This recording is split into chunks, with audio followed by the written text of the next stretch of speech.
Hey there, welcome back to Create Our Future. Today I want to take a couple minutes to talk about something that we go over in our subscription program. So for those of you who are working in your communities, either volunteering or maybe you are on village council or maybe you're a parent and you're trying to create a community for your kids that is safe and where they have opportunities. There's such a thing called the Reminiscence Bump. And it's important that we keep this in mind. Because if you're working with a group of people, the Reminiscence Bump is going to come into play. So, with your group of folks, I want you to do an experiment one day. I've done this time and time again, right? Which is always risky, but it pans out. Ask everyone to write down how old they were when they have the highest number of fond memories of their community. Okay? Give them a couple minutes to think about it, and they'll write down the answer. Then go through, have them raise their hand. Okay, 0 to 5, how many? Probably not many. I don't remember anything before kindergarten, I don't think.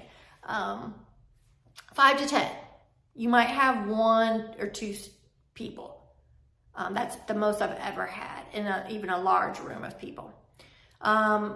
Keep going, 10 to 20, 20 to 30, 30 to 40. By and large, the most people will raise their hand in that 10 to 20 range, and then the 20 to 30. Okay, if they're 40 and over, they only have 4 decades to choose from. So that's narrows it down there. But it's important to remember that because you might be working with a group of volunteers. You might have some active 70, 80-year-olds. I've seen 80-year-old mayors. Very common in our rural areas. You might have a 70, 80-year-old talking about, well, we had this when we were kids and we had that and the community was this. And okay, they're probably referring to that second decade of their life. They're 10 to 20-year-olds when they were 10 to 20. But if you've got a 40-year-old on that same committee talking about, yeah, back when I was a kid, if they're talking about their second decade of life, you've got a huge difference. And the two are not talking about the same time periods. They're not talking about the same time periods. They're probably not talking about the same businesses. The parks were probably very different. The equipment in the parks, the rules, all sorts of things were different in that 40-year time span. Think about how different things were 20 years ago, right? So they're not thinking necessarily about, it's not the things that are giving them that nostalgia. It's how those things made them feel, okay? And that is important to remember.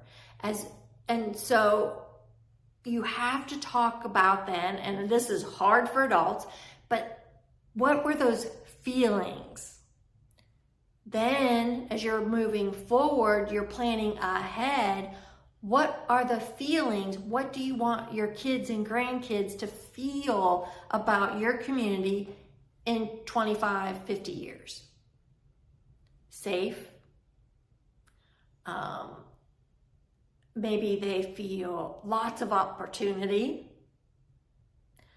Maybe they feel content, happy. Those are usually the major ones that I hear. I hear those feelings the most when I'm working with rural communities, how they want their kids to feel. If you use those feelings as your guiding star, your North Star, there are lots of different ways to get there. And that's what we have to keep in mind when we're working in our rural areas. There's not one silver bullet. If your North Star, if you're going by the compass, there are lots of different ways to get there, right? The roadmap, there will be detours. There's not just one way. And if you're starting to get pushback about something in your community, it might be because the person or the group doesn't feel safe. Maybe they don't, something is jeopardizing or fighting against one of those feelings that they're really wanting. So that gives us a whole different conversation that we can have in our communities. If you want to learn more, feel free to join our program, The Ripple. Small, consistent changes get us to our goals, just like the ripples, right? All we can do sometimes is be the stone that's thrown in and have that effect. And sometimes we can't see the effects that we're having in the distance. Okay, so The Ripple is an online program subscription. Join for a month, see how you like it. There are small videos like this that take you through their worksheets. But then the really cool thing is a weekly Zoom meeting where you can get on with others from rural areas, and we talk about what's going right, what we're finding challenging, and things like that. And we support one another. And maybe you will find some ideas from across the country that they're doing that would work in your community. We have to help each other. So let's build this online rural community together. CreateOurFuture.net is the website to go for more information. There's a link there where you can send me an email if you have questions. And I hope this gives you some food for thought, and have a good week. We'll talk to you soon.